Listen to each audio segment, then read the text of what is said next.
Sabado ng umaga, medyo tinatamad ako magtrabaho. Malamig kasi yung panahon, masarap magsopas tapos matulog.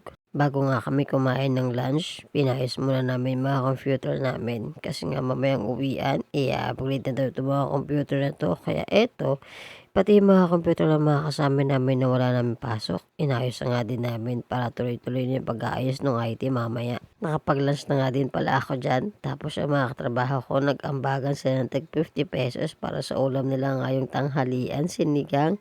Hindi na nga ako nagambag dyan mga idol kasi nga nilutuan ako ni mama ng ulam na tortang talong. Ayun na nga lang yung kinain ko. Syempre ayoko naman masayang yung effort ng nanay ko, diba? Kinabukasang linggo, bandang hapon, napagpasyahan namin mamasyal. Pupunta kami ng Pateros dun sa kapatid ko. May kukunin kami kasing kama doon, hindi na daw nila ginagamit, bago pa. Kaya eto, kasama ko na nga yung pamilya ko pupunta ron. At bago nga magtuloy-tuloy yung biyahe, eto nagpagas na nga kami, nagbigay na nga ako dito ng 500 pesos. Sabi ni Papa, kasya na daw yan hanggang uwian namin pabalik. Buti na nga lang medyo maganda na yung panahon ngayon at hindi maulan. Hindi rin siya ganun kadring katraffic kasi nga linggo ngayon. Narating na nga kami dito sa bahay ng kapatid ko sa Pateros at nakita ko siya nag-aantay na nga siya doon sa pintuan niya. Kaya sabi ko, halika dito, lumapit ka. Bandang hapon, eto na nga, medyo umulan na nga mga idol, paambon-ambon na. Yung kama namin na kinuha dun sa likod, sana hindi siya mabasa. Medyo malakas na nga rin yung hangin dito at lumalakas na nga rin yung ulan. After namin makuha yung kama, dumiretso na nga kami dito sa NSR, malapit dito sa Patero sa kapatid ko. Kakain nga muna kami kasi nagugutom na nga ako. Pero syempre magpapark muna nga kami dito ng sasakyan namin.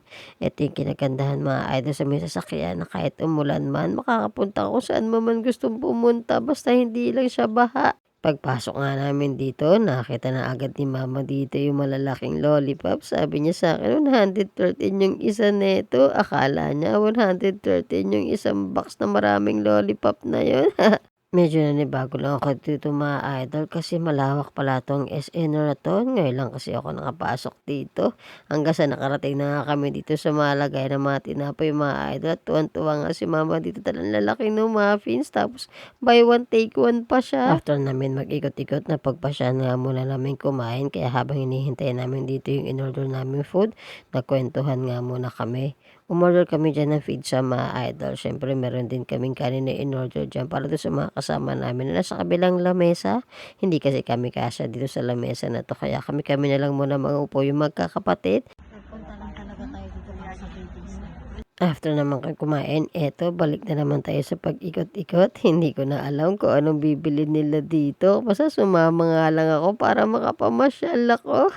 Nagtingin na nga rin pala si mama dito nung upuan. Sabi ko sa kanya, sige tumingin ka na. Basta hindi ako magbabayad niyan. Basta tingin ka lang dyan. At dahil nga sa sobrang aliw ko sa pag-ikot-ikot dito, hindi ko na alam kung nasa yung mga kasama ko. Naiwanan na yata nila ako dahil nga sa laki nito. Medyo nahirapan akong hanapin sila. Gabi na nga pala nung nakalabas kami ng SNR kaya eto uuwi na nga kami, medyo maulan na nga 'to. Buti na nga lang hindi siya gano'n ka-traffic dahil nga linggo siya kahit na maulan. Ayun lang, salamat sa pagsama. Ako po si Nescael, ingat po tayong lahat.